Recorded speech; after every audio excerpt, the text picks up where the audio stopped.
Bueno, vamos a explicar un poco el ejercicio antes de resolverlo. Dice que sobre una carretera tenemos dos sensores ubicados a una distancia de 50 metros y que estos sensores van a medir cuándo un vehículo pasa por el primero y cuánto tarda en llegar al segundo, ¿sí? Y se supone que a partir de eso, bueno, van a poder calcular la velocidad de cada vehículo, ¿no? De forma aproximada. Entonces, justamente lo primero que nos pide este ejercicio es que calculemos dicha velocidad. Bueno, como dijimos anteriormente, la velocidad, si la tuviéramos que definir matemáticamente, es la relación que tenemos entre el desplazamiento y el intervalo de tiempo, ¿no?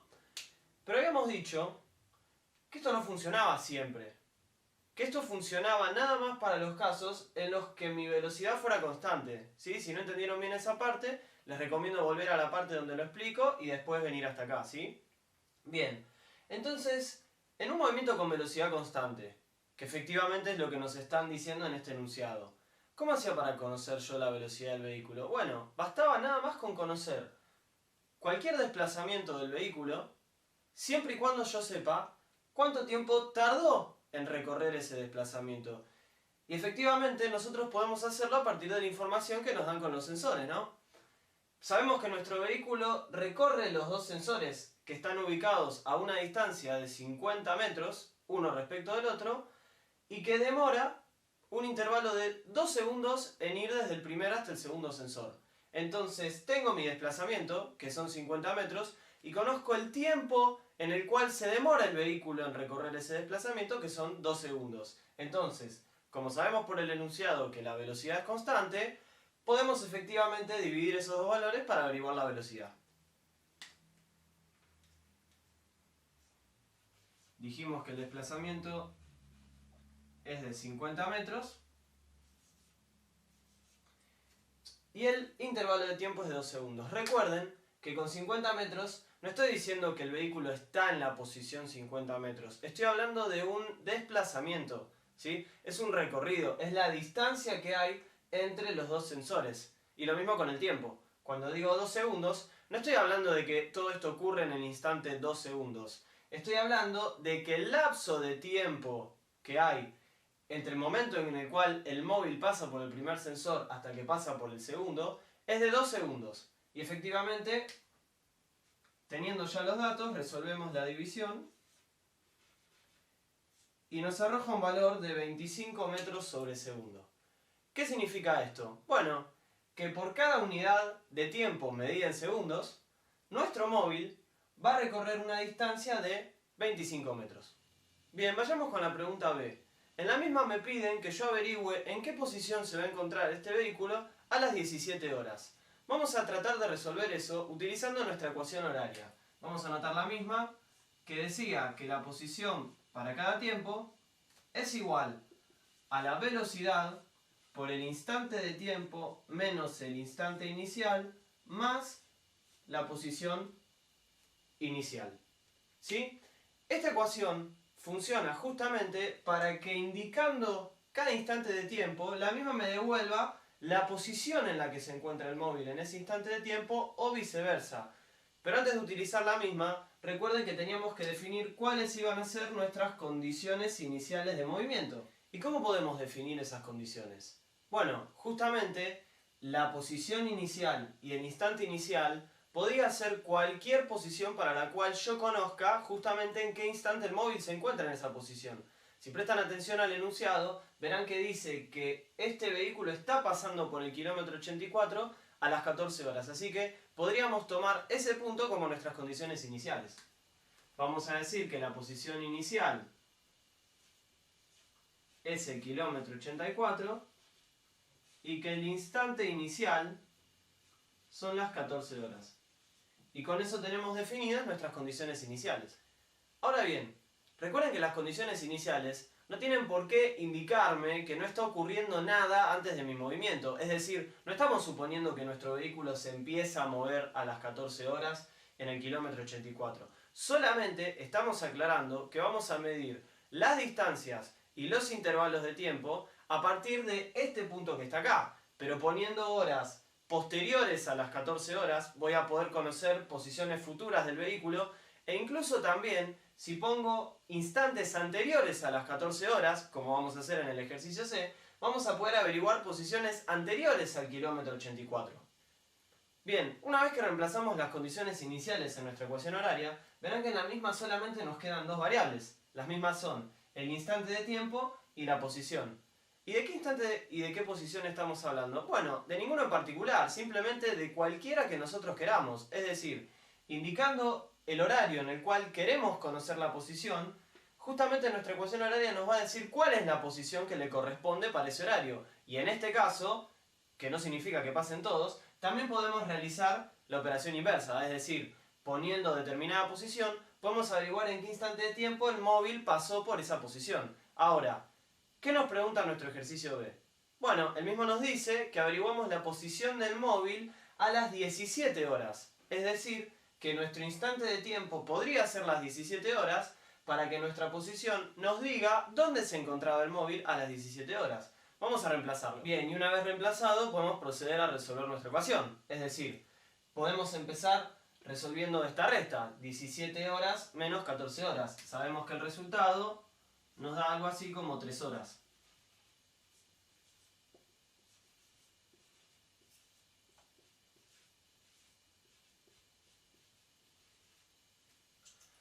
Ahora bien, ¿puedo resolver esta multiplicación? Es decir, ¿puedo hacer 25 por 3? Bueno, si prestan atención, verán que no. ¿Por qué? Al resultado de esta multiplicación, yo le voy a tener que sumar una distancia en kilómetros. Es decir, que este valor que está acá, para que esta ecuación tenga sentido, debería darme una unidad de posición. Sin embargo, si un metro lo divido un segundo y lo multiplico por una hora, eso no parecería dar a simple vista una unidad de posición. ¿Cuál es el problema? De la unidad de tiempo que nosotros tenemos abajo, dividiendo, y de la unidad de tiempo que tenemos acá, deberíamos poder cancelarlas para que sobreviva solamente la unidad de posición. ¿Pero qué problema tenemos acá? Bueno, verán que nuestras dos unidades de tiempo no van a poder simplificarse hasta que no sean la misma unidad. Es decir, tenemos segundos abajo y tenemos horas arriba. Lo que debemos hacer acá es un pasaje de unidades. Bien, ¿qué alternativas tenemos? Bueno, a simple vista tenemos dos.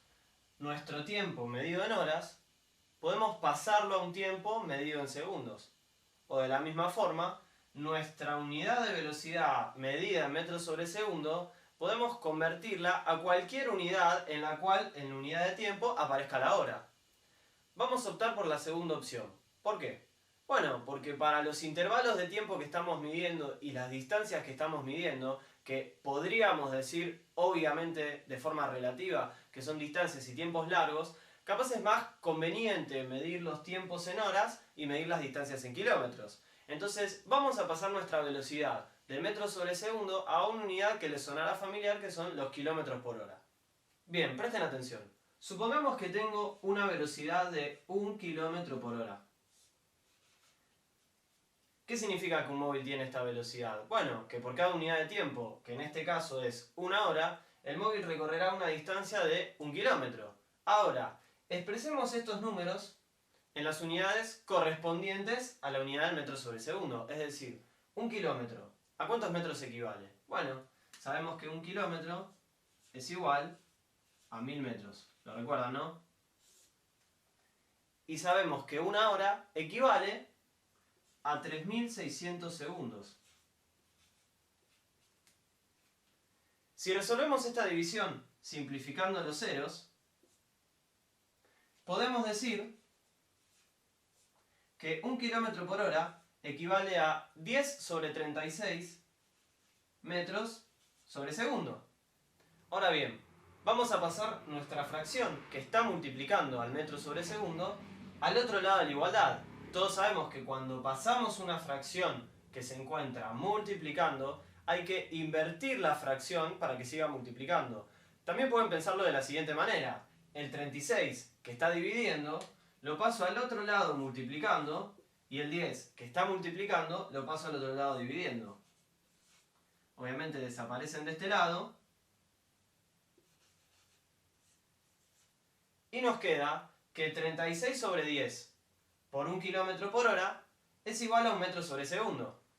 Si resolvemos esta división, sabemos que 36 dividido 10 nos da algo así como 3,6.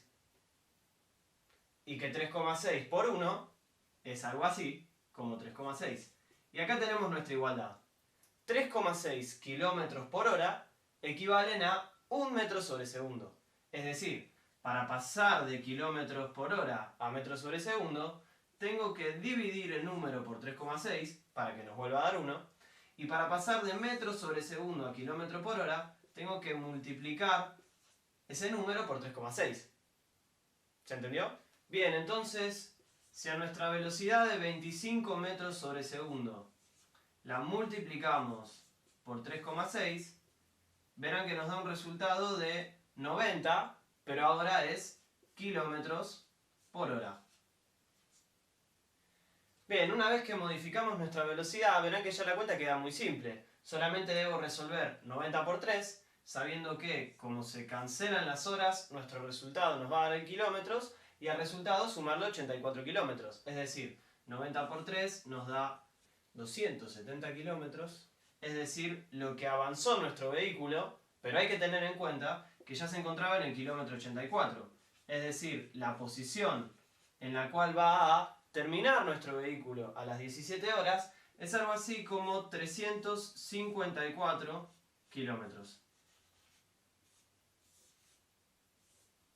Bien, vamos con la pregunta C. En la misma nos pide que averiguemos cuál es el horario para el cual nuestro móvil pasa por el kilómetro 40. Si prestan atención, verán que este hecho es anterior a nuestras condiciones iniciales. Esto es para que presten atención y vean que las condiciones iniciales no tienen por qué ser el comienzo físico del movimiento, sino que es el comienzo de mi estudio.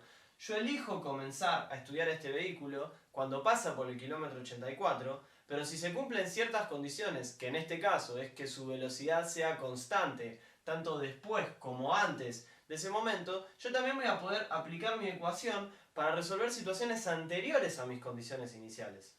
Bien, y verán que esto funciona de una forma parecida al ejercicio anterior. Como esta ecuación me plantea la relación entre el instante y la posición, en el caso anterior habíamos reemplazado el instante en el cual quiero conocer la posición y averiguarla. En este caso es al revés. Recuerden que eso no se puede hacer en todas las ecuaciones, pero particularmente en la ecuación horaria para movimientos rectilíneos uniformes, sí. Eso quiere decir que nosotros vamos a indicar la posición y vamos a resolver el horario en el cual el móvil se encuentra en esa posición. Bien, una vez que reemplazamos la posición en nuestra ecuación horaria, solamente tenemos que averiguar en qué horario el móvil pasó por esa posición. Es decir, solamente nos queda resolver la ecuación. Bueno, vamos a comenzar pasando el kilómetro 84 restando al otro lado. Todos sabrán que en una ecuación primero tengo que deshacerme de las sumas y las restas antes de meterme con las multiplicaciones. Si no, a repasar. Y bien, este resultado nos da algo así como menos 44 kilómetros. ¿Qué podemos hacer ahora con esto? Bueno, podríamos pasar ahora sí, como tenemos un solo término del lado del miembro derecho, el 90 kilómetros al otro lado. ¿Y cómo pasaría? Pasaría dividiendo. Bueno, vamos a hacerlo de esta forma particular, parecido a lo que hicimos antes con el metro y con el segundo. Vamos a pensar como si lo único que estuviera dividiendo acá fuera la hora, y la vamos a pasar multiplicando, y como si lo que estuviera multiplicando fueran 90 kilómetros, y lo vamos a pasar dividiendo. Finalmente nos quedaría algo así. Una vez que resolvemos la división, la misma nos da aproximadamente menos 0,49, y con respecto a las unidades verán que cancelando los kilómetros nos queda nuestra unidad de tiempo, es decir, en horas. Bien, finalmente pasamos sumando nuestras 14 horas y vemos que de esta suma o resta, como lo prefieran ver, nos va a dar justamente el horario para el cual el móvil pasó por el kilómetro 40. Presten atención a qué significa el hecho de que este número de acá nos dé negativo, ¿sí? Esto quiere decir que lo que estamos estudiando ocurrió 0,49 horas antes de mis condiciones iniciales. De esta forma, ven que no hay ningún problema para estudiar fenómenos anteriores a nuestras condiciones iniciales, siempre y cuando sepamos que todas las características del movimiento se cumplan tanto antes como después. Bien, resolviendo la operación, el resultado nos da 13,51 horas. Ese es el horario para el cual el móvil pasó por el kilómetro 40. Bien, voy a hacer una aclaración. Sepan que las 13,51 horas no significan las 13 horas y 51 minutos. Estamos escribiendo este número en forma decimal. Y nosotros, cuando representamos el horario en horas, minutos y segundos, generalmente lo hacemos en notación sexagesimal. Si nosotros pasamos nuestras 13,51 horas a notación sexagesimal, nos da algo así como 13 horas, 30 minutos, 36 segundos.